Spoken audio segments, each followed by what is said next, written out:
ఆచార సంప్రదాయాలకు పెద్దపీట వేయడంలో పల్లెలు, గ్రామాలు, గిరిజన తండాలు ఎప్పుడూ ముందుంటాయి. జాతర పేర్లతో ఆయా ప్రాంతాల్లో వారి సంప్రదాయాలకు విలువిచ్చేలా పండుగలు జరుపుకుంటారు. ఇది ఒక్క ప్రాంతంలో ఒక్కో రకంగా జరుగుతుంది. దేనికదే ప్రత్యేకతను సంతరించుకొని ఉంటుంది. తెలంగాణలో జరిగే అలాంటి జాతరల్లో కొన్నిటిపై సాక్షి ప్రత్యేక కథనం. పుష్కమాసం రాకతో ఆదిలాబాద్ జిల్లాలోని గిరిజన తండాల్లో సందడి మొదలైంది. ఆచార సంప్రదాయాలకు ఇక్కడ గిరిజనులు పెద్దపీట వేస్తారు. అందులో భాగంగానే ప్రతి ఏటా ఆదివాసీ సంబరాలు నిర్వహిస్తారు. ఉట్నూరు, నార్నూరు, సిర్పూరు, కరేమొరి, ఇంద్రవల్లి మండల పరిధిలోని గోండు గిరిజనులు పుష్యమాసంలో కొందరు దేవుళ్లకు ప్రత్యేక పూజలు నిర్వహిస్తారు. భీమన్న దేవుడు, కామదేవం దేవుడు, అవల్సేనలు కులదైవాలుగా భావించి భక్తి శ్రద్ధలతో ఆరాధిస్తారు.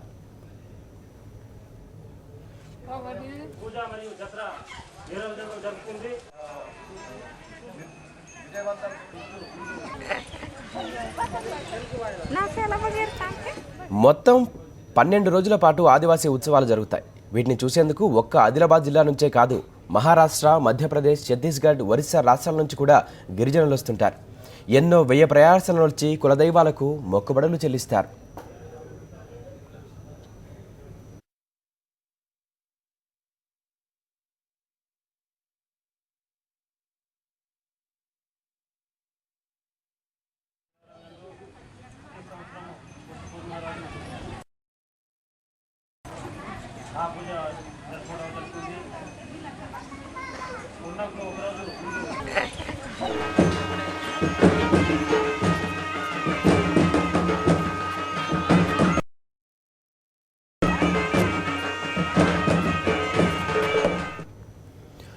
ఉత్సవాల్లో భాగంగా నిర్వహించే నూనె తాగే ఘట్టం ప్రతి ఒక్కరిని ఆశ్చర్యానికి గురిచేస్తుంది.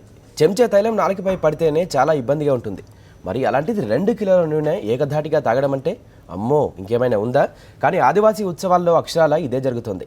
నార్నూరు మండలంలో గిరిజనులు తమ ఆరాధ్య దైవమైన కామదేవుకు పూజలు నిర్వహిస్తారు. ఈ సందర్భంగా గిరిజన మహిళ 2 కిలోల నువ్వుల నూనె తాగుతుంది. ఇలా నూనె తాగడం వల్ల గిరిజన గ్రామాల్లో సుఖశాంతులు నెలకొంటాయనేది భక్తుల అపార విశ్వాసం.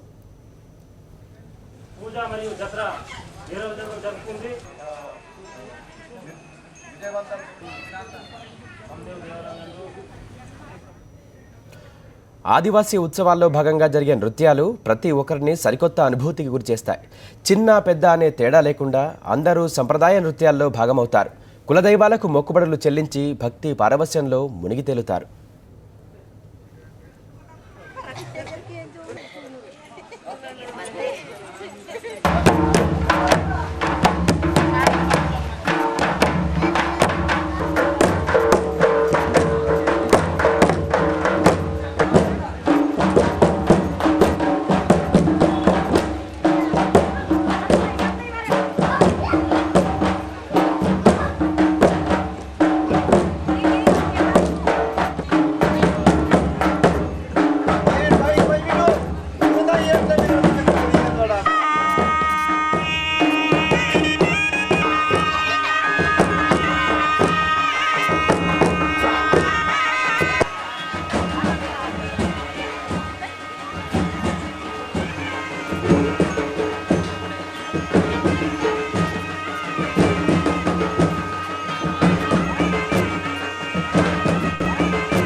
తాము ఎంతో పవిత్రంగా భావించే ఉత్సవాల పట్ల ప్రభుత్వం చిన్నచూపు చూస్తుందని గిరిజనులు ఆవేదన వ్యక్తం చేస్తున్నారు. కనీస సౌకర్యాలు కూడా కల్పించడం లేదని వాపోతున్నారు.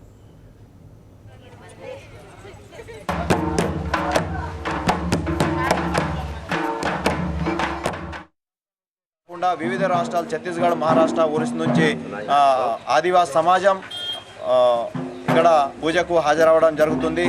దేవాలయానికి చాలా పవిత్రమైన స్థలం ఇది దేవాలయం. దీనికి ప్రభుత్వం కూడా గుర్తించి ప్రభుత్వ నిధులతో ఈ జాతరను అన్ని విధాలుగా ఏర్పాట్లు కల్పించి ప్రభుత్వం కూడా ముందుకు వచ్చి మాకు సహాయ సహకారాలు అందిస్తూ ప్రభుత్వ జాతరగా గుర్తించి అన్ని సౌకర్యాలు కల్పించవలసిందిగా